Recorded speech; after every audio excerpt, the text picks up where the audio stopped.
Breaking Point, A Bold and the Beautiful Crisis at Forrester Creations. Hope Logan finds herself at a critical crossroads as Steffy Forrester makes an executive decision that will shake the very foundation of hope for the future. What begins as a business disagreement between two strong-willed women quickly spirals into an emotional and physical confrontation that will leave lasting scars on their relationship. The clash between Hope and Steffy represents more than just a professional dispute. It's a battle over dignity, respect, and the right to have a voice in one's own destiny at Forrester Creations. The decision that ignites the fury. The morning starts like any other day at Forrester Creations, but the atmosphere in the executive offices is tense with unspoken conflict. Steffy calls Hope into her office for what seems like a routine meeting, but Hope quickly senses that something significant is about to be announced. The tension escalates immediately when Steffy reveals that Thomas Forrester has returned to the company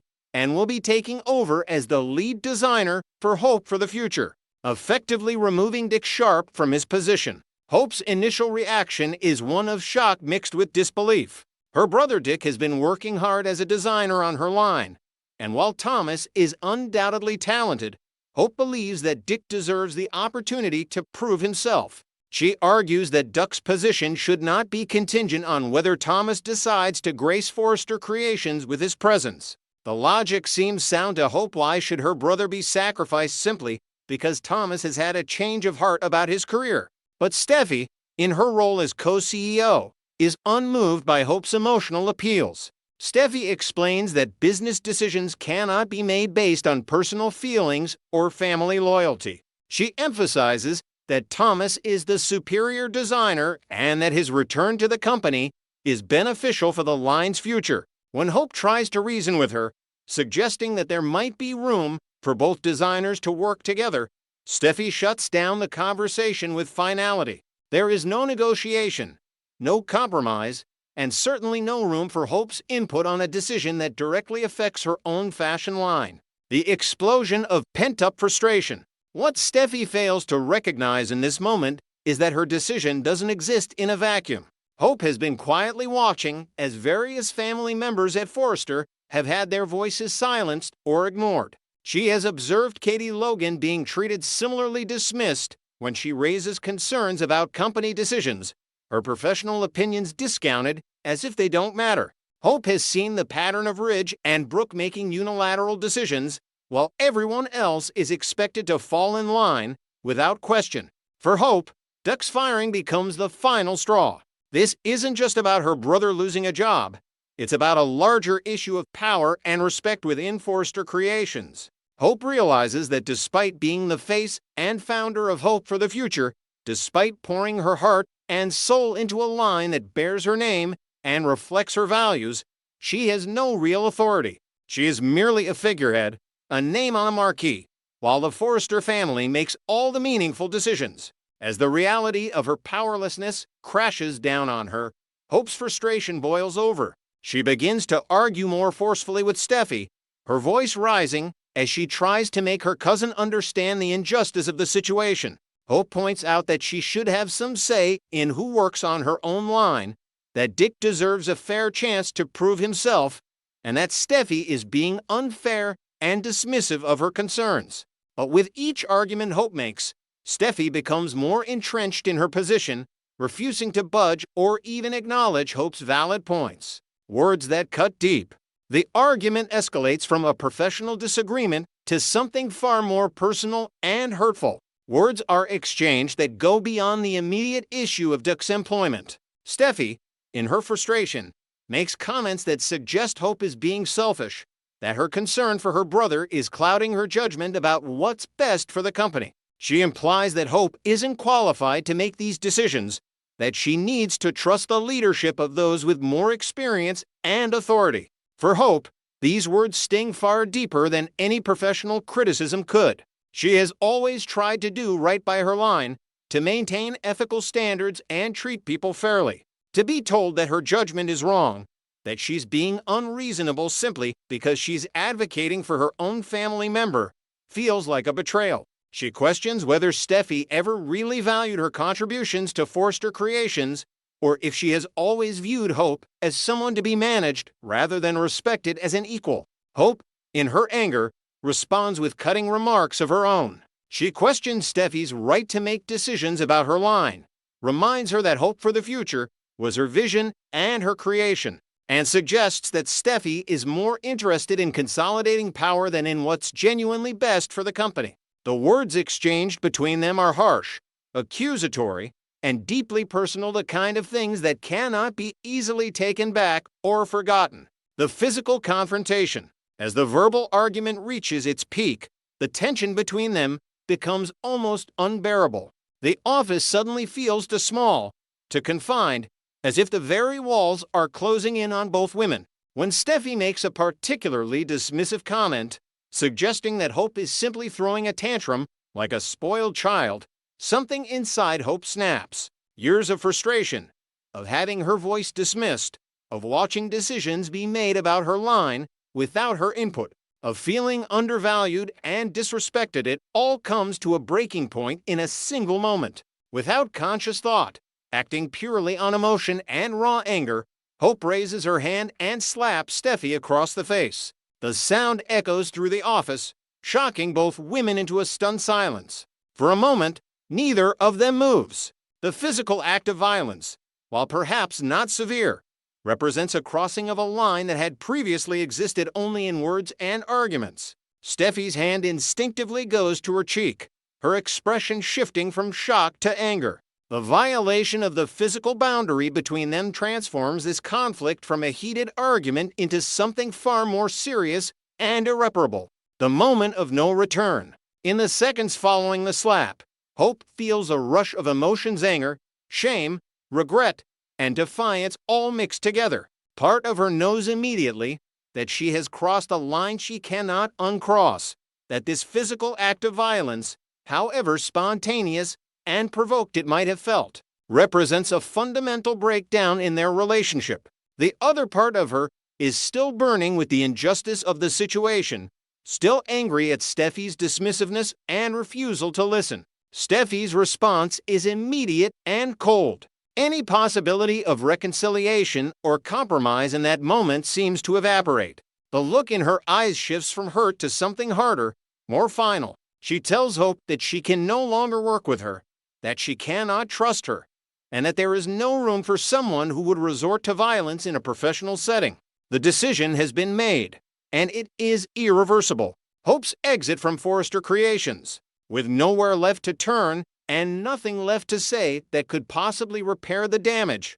Hope makes the decision that feels inevitable at this point. She will not stay at a company where she has no voice, no respect, and no future. She will not continue to be a figurehead for a line in which she has no real control. She will not remain in a workplace where family politics and power plays take precedence over fairness and justice. Hope walks out of Forrester Creations, leaving behind not just a job, but a significant part of her identity.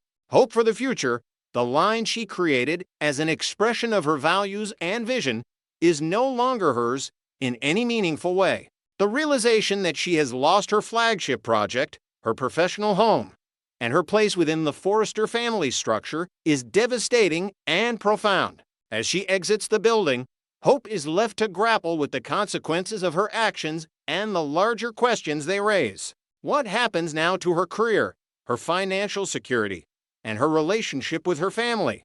How will Liam, Beth, and her mother Brooke react to the news? Is there any possibility of salvaging what has been broken between her and Steffy, or has that bridge been burned beyond repair? The aftermath and uncertain future. The confrontation between Hope and Steffy serves as a catalyst that will undoubtedly reshape the dynamics at Forrester Creations and throughout the Logan and Forrester families. Other characters will be forced to take sides or navigate the complicated emotions that come with a rift of this magnitude. Katie's own frustrations with feeling undervalued at the company may be reinvigorated, and the question of whether she will accept Bill's offer to start her own fashion house becomes even more relevant. For Hope, the immediate future is uncertain and fraught with difficult decisions. She must consider her options carefully, whether to try to rebuild something at Forrester Creations whether to venture out on her own, or whether to take a step back from the fashion industry altogether to focus on her personal life and her relationship with Liam and their daughter Beth. The passion and principles that Hope has always tried to uphold, the core values that inspired Hope for the future in the first place, are now what have led to her departure from the company. In standing up for what she believes is right, in refusing to accept being treated as irrelevant, Hope has inadvertently sacrificed the very project that was supposed to be her legacy. The irony is not lost on anyone who has been following her story. What happens next will determine not only Hope's professional future, but also the very foundation of her relationships with the people she cares about most. The Bold and the Beautiful has set the stage for a dramatic turn of events that will keep viewers on the edge of their seats as Hope navigates this crisis and attempts to rebuild her life in the aftermath of her departure from Forrester Creations. Next, we're diving into one of the strangest mysteries currently unfolding on The Bold and the Beautiful: the curious case of Dylan, Electra Forrester's mysterious new bestie, who seems to appear everywhere yet reveals almost nothing about herself. Who is this woman really? And why does she feel like a storm brewing under perfect California sunshine? Buckle up, because what looks like a simple friendship story might actually be one of the most cunning setups in B&B history. The strange enigma named Dylan. Ever since Dylan arrived on the Los Angeles scene, there's been a sense of quiet unease hanging around her. Portrayed by the captivating Sydney Bullock, her performance is deliberately ambiguous. One minute she's bright and bubbly, the next her eyes go cold, calculating. Fans can't help but notice. For someone appearing so often next to Electra Forrester, Dylan's life outside those scenes is practically a blank page. We don't know her last name, her family, or even her exact job title beyond vague references to teaching art at Hayes Forrester's pre-K. It's as if she just appeared, and that's exactly what makes her so interesting.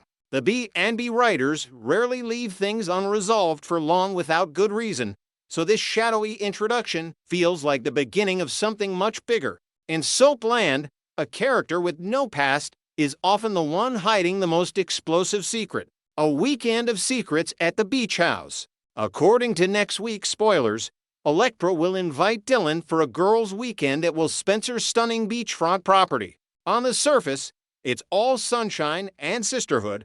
They'll paint their nails, gossip about Forrester men, and maybe watch a few cheesy rom-coms. But let's be real, this is The Bold and the Beautiful. No one ever spends a weekend together just to relax. This weekend could be the setup for Dylan's real story to break wide open. What happens when she's surrounded by Forrester family photos, Spencer memorabilia, and reminders of the glamorous world she's slowly infiltrating? It's only a matter of time before someone starts asking the right questions, or Dylan drops a clue she can't take back. Clues hidden in plain sight. When Sydney Bullock's Ms. Dylan first appeared, soap watchers immediately picked up on odd writing choices. No last name mentioned at all. Characters frequently refer to her only by her first name, which is practically a red flag in this universe. It's a writer's favorite trick for keeping a connection secret until the big reveal. Then there's her job. A pre-K art teacher might seem innocent, but think about it. That position allows access to the Forrester family, especially little Hayes, and by extension, Steffy and Finn. If Dylan wanted to integrate herself into a powerful family's orbit without setting off alarms, that's the smartest way to do it. She'd be trusted, liked, even welcomed into their homes. But why would she want that access? The shadow of Luna Nozawa. Let's not forget the most shocking part of Dylan's introduction. She was involved in the tragic death of Luna Nozawa, the woman whose story ended far too soon. The narrative paints it as an accident, a hit and run gone wrong. But soap fans know coincidences are never innocent for long. Some online theories suggest Dylan confessed too quickly, almost eagerly, as if she wanted an excuse to insert herself into the Forresters' lives through guilt and sympathy. What if she didn't just hit Luna? What if Luna was her target? Perhaps Luna knew something, or someone, from Dylan's past. The circumstances are too mysterious, and her calm behavior since the incident has only made fans more suspicious. Whether stalker or survivor, Dylan's motives seem anything but accidental. Family ties. Could Dylan be a Forrester? Here's where things get juicy. With a web as tangled as the Forrester genealogy, there's always room for one more surprise offspring. Could Dylan be the illegitimate daughter of one of the Forrester patriarchs? Social media is buzzing with this possibility. Some fans speculate that Dylan might be Eric Forrester's love child from an affair years ago, a secret swept under the rug when Stephanie was still alive. Others think Ridge or Thorne might have unknowingly fathered her during their more rebellious days. If this connection turns out to be true, it would perfectly explain Dylan's obsession with Elektra. What if Elektra is her half-sister, and Dylan has been following her not out of envy, but desperation, trying to find the piece of family she's been missing all her life? That would turn her entire storyline from sinister to heartbreaking, recasting her not as a villain, but as a lonely woman searching for belonging in a world full of glamour and secrets. A twist on the stalker theory. Still, there's another angle too chilling to ignore. What if Dylan's not looking for love or family, but revenge? Imagine if her mother or father was destroyed by the Forrester empire decades ago, a designer unfairly fired, a business partner betrayed, or a model whose career was ended by scandal. Dylan could be the avenger of that forgotten grudge, embedding herself in the family circle to exact justice from within. Her sweet, easy charm could be her sharpest weapon. This would mirror B&B's classic tradition of vengeance plots. Think of Sheila, or even Quinn's Dark Era, where obsession masquerades as devotion until the mask slips. Dylan's calculated friendliness with Elektra would then be an echo of those older, iconic rivalries reborn for a new generation. The power of mystery in modern B&B. The current writing team seems to be intentionally playing with tone here, giving Dylan just enough humanity to make viewers doubt themselves. Is she truly dangerous, or just misunderstood? That uncertainty keeps fans glued to the screen. And the show has mastered that slow burn suspense. Every smile, every pause, every innocent detail feels like a coded message. Even her styling tells a story. Observant fans have noticed the subtle wardrobe choices. Soft pastel blouses paired with sharp, structured skirts. A visual message of sweetness wrapped around ambition. Costume design on B&B often foreshadows personality shifts. So could her evolving fashion signal a darker transformation ahead? What happens next? If history is any guide, the truth about Dylan won't stay buried for long. The moment someone, maybe Steffy, or even Ridge, starts digging into her background, the lies will begin to unravel. And when they do, it could set off a chain reaction across the Forrester empire that no one sees coming. Family bonds will be tested, alliances will break, and someone's reputation might be destroyed in the fallout. For now, though, Dylan continues to play the part of loyal friend. But every time she flashes that mysterious smile, fans can't help but wonder who's really behind those eyes. So there you have it, the many faces of Dylan. Is she a lost Forrester heir, searching for truth, or a clever manipulator hiding a dark vendetta? Next week's episodes promise more subtle clues, especially during her beach house getaway with Elektra. One thing's for sure, the bold and the beautiful never introduces a mystery woman without a reason, and Dylan's true story might just reshape the Forrester legacy forever.